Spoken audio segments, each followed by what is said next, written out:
कहते हैं कि कोई भी काम स्टार्ट करने से पहले हमेशा आपको डर लगता है।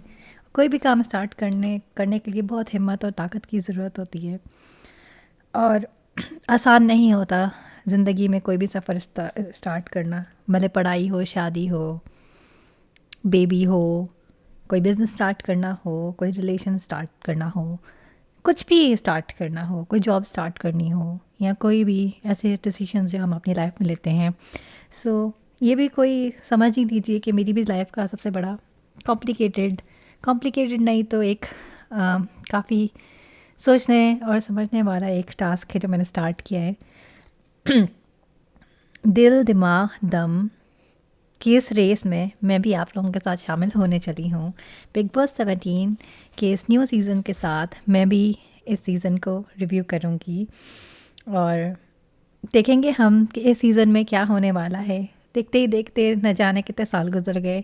देखा जाए तो 17 साल 17 इयर्स गुजर चुके हैं बिग बॉस का स्टार्ट किए, और ये भी एक तरह की अपनी फैमिली ही है। काफ़ी यंग एज से देखना स्टार्ट किया और 17 इयर्स गुजर चुके हैं। और हर इंसान का किसी न किसी के साथ कोई ना कोई किसी न किसी कंटेस्टेंट के साथ कोई ना कोई दिल का एक रिश्ता होता है जो उन्हें सालों साल फॉलो कर रहे होते हैं। ड्रामों में, शोज़ में, यूट्यूब पे, इंस्टाग्राम पे और अदर दूसरी जगहों पे उनके फ़ैन होते हैं, उनको पसंद करते हैं और उनसे कुछ एक्सपेक्टेशंस होती हैं और कुछ उम्मीदें भी होती हैं।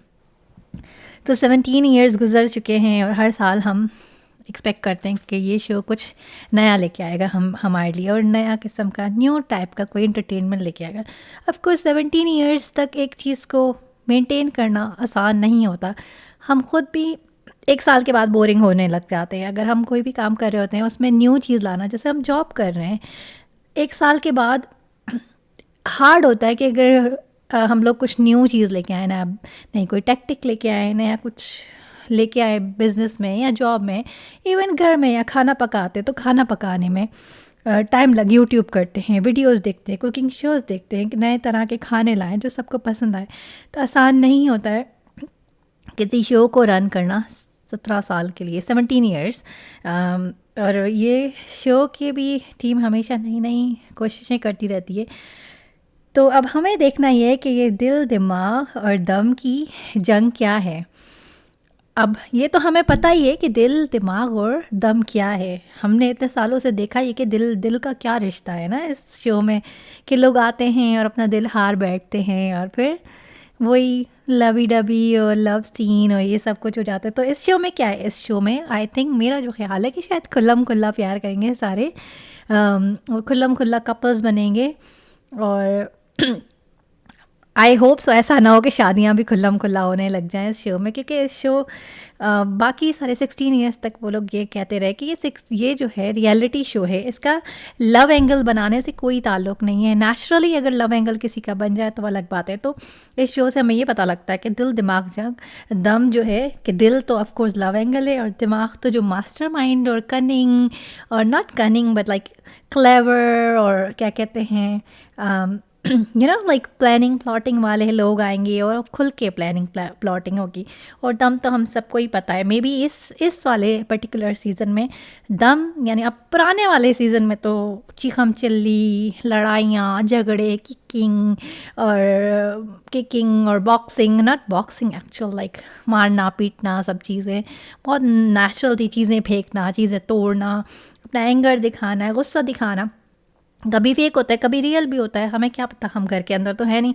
हम अपने भी घर में देखा जाए तो हमारे अपने बहन भाई या कोई कुछ कर देता है, हमारे कोई पड़ोसी कुछ कर देते, नेबर्स कुछ कर देते, हमारे रिलेटिव्स कुछ कर देते, तो हमें बहुत अजीब सा लग रहा होता है, गुस्सा भी आता है। तो उस घर के अंदर एक दूसरे को जानते नहीं, और कुछ लोग तो एक दूसरे को ऑलरेडी जानते हैं और एक दूसरे के दुश्मन होते हैं। तो ऑफकोर्स कुछ जो है फाइटिंग्स रियल भी होती हैं, कुछ मेरे ख्याल में कैमरा के लिए भी होती हैं। तो अब दम का मतलब ये कि मेरे ख्याल में तो खुल के अखाड़ा होगा, खुल के रेसलिंग होगी वहाँ पे। तो अब देखते हैं इस शो में क्या है। अभी फ्यू आवर्स पहले ही घर का प्रोमो रिलीज़ हुआ है, घर कैसा है, और आई एम श्योर अब तो घर के अंदर कंटेस्टेंट पहुँच चुके हैं और फ्यू आवर्स में हम देखेंगे बिग बॉस का ये 17 सीज़न। तो उन्होंने घर दिखाया और बहुत ही खूबसूरत सा एंटीकी सा घर दिखाया। 1800 1900 से कोई थीम लग रही है, रॉयल काइंड ऑफ, और बहुत ज़बरदस्त ये ग्रीक, थोड़ी सी ना ग्रीक मिथोलॉजी से उन्होंने थोड़ा सा टच लिया है। मेड्यूसा की पिक्चर भी लगाई है, स्टैचू लगाया है मेड्यूसा का। मैं आपको बता देती हूँ, बहुत सारे लोगों को अगर किसी को नहीं पता है, मेड्यूसा एक ग्रीक गॉड होती थी बहुत बहुत सदियों पहले, और एक बहुत खूबसूरत सी खातून हुआ करती थी, और जिसको किसी ने कर्ज कर दिया था और वो फिर बहुत अगली हो गई थी, और फिर उनके जो बाल थे उनकी जगह सांप वो बन गए थे। तो वो एक और फिर वो किसी को देखती थी, मेरे ख्याल में बहुत ज़्यादा तो मुझे भी नॉलेज नहीं है, तो पत्थर के बन जाते थे। और बहुत सारी मूवीज़ भी हैं इस पर, तो अगर आपके पास टाइम हो तो आप मूवीज़ भी देख सकते हैं मेड्यूसा पे। तो उन्होंने मेड्यूसा का एक स्टैचू भी लगाया है। तो मुझे नहीं समझ आता कि मेड्यूसा का और इस बिग बॉस का आपस में क्या कनेक्शन है। तो ये है घर की थीम जिसके बारे में हम बात करेंगे। कंटेस्टेंट्स के बारे में वैसे तो बहुत सारी चर्चा चल रही है कि ये आएगा, वो आएगा, ये आएगा।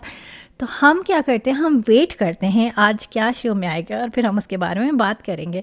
तो प्लीज़ पसंद कीजिएगा होपफुली मेरे शो को। वैसे तो बहुत सारे लोग हैं जो रिव्यू करते हैं, बातें करते हैं। पसंद आए तो आप प्लीज़ लाइक कर लीजिएगा, फॉलो कर लीजिएगा। पसंद ना भी आए तो कोई बात नहीं है, आए तो लाइक कीजिएगा, ना पसंद आए तब भी, जैसा भी आपको सही लगे। पर होपफुली आप मेरे चैनल पे दोबारा आएँ और दोबारा सुने, और होपफुली हम दोबारा से बहुत जल्दी मुलाकात करेंगे। तो मेरी तरफ से बाय बाय।